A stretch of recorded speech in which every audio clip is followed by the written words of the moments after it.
கண்டம் கடல் கொண்டது அப்படின்னு சொல்லப்படுகிறது. அப்படி ஒரு இடம் இருந்ததா? அத பத்தி விளக்கமா சொல்ல முடியுமா? குமரி கண்டம் மிக குறைந்த அளவு ஆதாரங்களை கொண்டு பல கருத்துக்கள் தெரிவிக்கப்பட்ட ஒரு விஷயம் அப்படின்னு சொல்லலாம். இத பத்தி பலவிதமான கருத்துக்கள், பலவிதமான ஆர்டிகிள்ஸ் என்ன சொல்றாங்க அப்படின்னா, 1960ல ஓஷனோகிராபி சம்பந்தப்பட்ட எக்ஸ்பர்ட்ஸ் ஷிப்ல போயிட்டு அல்ட்ராசோனிக் வேவ்ஸ் எல்லாம் வச்சு ஆராய்ச்சி பண்ணும்போது கன்னியாகுமரிக்கு தெற்குல கீழே இருக்கிற அந்த பிளேசஸ் எல்லாம் அவங்க சர்ச் பண்ணி பாக்குறப்போ அங்க ஒரு கண்டம் இருந்ததுக்கான, கண்டம்னா கான்டினென்ட் இருந்ததுக்கான ஆதாரங்கள் இருக்கிறதா தெரிவிச்சுதான் சொல்றாங்க.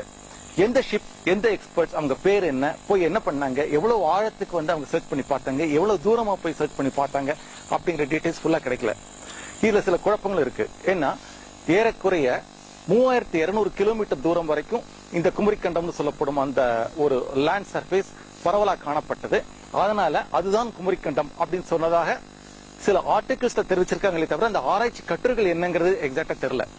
இதுல ஏன் சந்தேகம் வருதுங்கிறத கொஞ்சம் கழிச்சு பார்க்கலாம். இன்னொரு கருத்து என்ன அப்படின்னா, சிலப்பதிகாரத்திலேயே பாத்தீங்க அப்படின்னாக்கா பக்ரோலி ஆறு அப்படின்னு ஒரு ஆறு இருந்ததா, அதாவது கன்னியாகுமரிக்கு தெற்கு பக்கத்துல அந்த ஆறு இருந்ததாகவும் அதை கடல் கொண்டதாகவும் நிறைய குறிப்புகள் நம்ம படிச்சிருப்போம் இல்லையா. சிலப்பதிகாரத்துல என்ன குறிப்பிட்டிருக்கு அப்படின்னா, பக்ரோலி ஆறும் பன்மலை அடுக்கத்து குமரிக்கோடும் கொடுங்கடல் கொண்டது. சோ பக்ரோலி ஆற கடல் கொண்டது அப்படிங்கிறது ஒரு பக்கம், அந்த குமரிக்கோடும் அதாவது குமரி கண்டத்தையும் கடல் கொண்டது அப்படின்னு குறிப்பிட்டு இருக்கிறதுனால அப்படி ஒரு கண்டம் அங்க இருந்திருக்கணும் அப்படின்ட்டு நிறைய பேர் ரொம்ப நம்புறாங்க. சிலப்பதிகாரத்துல குறிப்பிட்டிருக்கிறது ஒரு டெபினட்டான விஷயமா அல்லது அதுவும் ஒரு கற்பனையா அப்படின்னு நமக்கு தெரியாது. ஏன்னா ஒரு விஞ்ஞானி எழுதியதல்ல, ஒரு கவிஞர் எழுதியதானே அப்படின்ட்டு ஆர்கியூ பண்றவங்களும் இருக்காங்க. சரி, இது ஒரு பக்கம் இருக்க, தேவநேய பாவாணர் என்ன குறிப்பிட்டிருக்காரு அப்படின்னா, பல காலம் முன்னால, எத்தனை வருஷம் முன்னால, ஏறக்குறைய 5 லட்சம் ஆண்டுகளுக்கு முன்னால பார்த்தாக்கா குமரிக்கண்டம் எப்படி பரவி இருந்ததுனாக்கா இந்த பக்கம் ஆப்பிரிக்கா, இந்த பக்கம் ஆஸ்திரேலியா எல்லாத்தையும் தன்னுள்ள அடக்கிற மாதிரி இருந்தது அப்படின்னு. இதுல எப்போ சந்தேகம் வருது அப்படின்னாக்கா, டெக்டானிக் பிளேட்டுடைய மூவ்மெண்ட்னாலையும் அண்ட் கான்டினென்டல் ட்ரிப்னாலையும் எல்லாம் நகர்ந்ததான் நம்ம படிச்சிருக்கோம். அது எப்படி பார்த்தாக்கா கன்னியாகுமரிக்கு தெற்கு பக்கத்துல அவ்வளவு நீளமான ஒரு சர்ஃபேஸ் இருந்த மாதிரி தெரியல.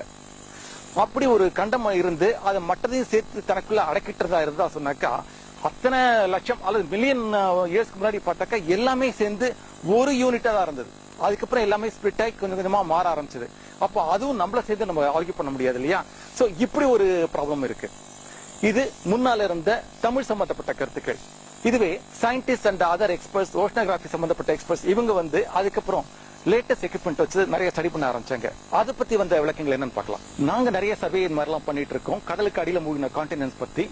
அப்படி பார்க்கும்போது ஜீலாண்டியா, கெர்கலின் இந்த மாதிரி கான்டினென்ட்ஸ் மூழ்கினதுக்கான ஆதாரம் இருக்கு. ஆனா கன்னியாகுமரிக்கு தெற்கு பக்கத்துல அந்த மாதிரி பெரிய ஒரு லேண்ட் சர்ஃபேஸ் கடலுக்கு அடியில மூழ்கி இருக்கா அப்படின்னு பார்க்கும்போது அதுக்கான ஆதாரங்கள் எங்களுக்கு கிடைக்கல. எஸ்பெஷலி பிளேட் டெக்டானிக் தியரி மற்றும் இப்ப இருக்கிற லேட்டஸ்ட் எக்யூப்மெண்ட்ஸ், எங்களுடைய சர்வே இதெல்லாம் வச்சு பார்க்கும்போது அப்படி ஒரு ஆதாரம் கிடைக்கல அப்படின்ட்டு சொல்றாங்க இப்ப இருக்கிற சயின்டிஸ்ட் எல்லாம், ஆராய்ச்சியாளர்கள் எல்லாம். அப்போ கான்டினென்டல் ட்ரிப்ட்ல நகர்ந்து போன கண்டத்துல ஒரு விஷயத்தை ஒருவேளை நம்ம குமரி கண்டம் சொல்றோமா அப்படிங்கிற ஒரு சந்தேகமும் வருது. இருந்தாலும் நம்ம ரொம்ப விரும்பி ஒரு ஆசைப்பட்டு இருந்திருக்கலாமோ அப்படின்னு ஆசைப்படுற ஒரு விஷயம் என்னன்னா, குமரி கண்டம்னு ஒண்ணு இருந்திருக்கணும்.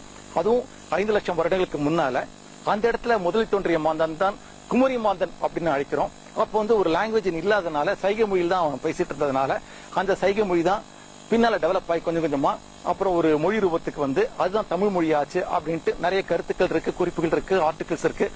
ஆதாரங்கள் தான் கொஞ்சம் கம்மியா இருக்கு.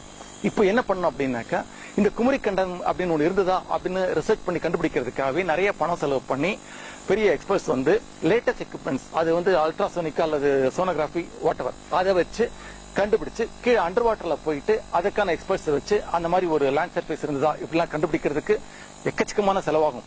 அப்படி அந்த செலவையும் மீறி அந்த ஆர்வத்துக்காக போய் கண்டுபிடிச்சாங்கன்னாக்கா இருந்ததுன்னா சந்தோஷம் தானே.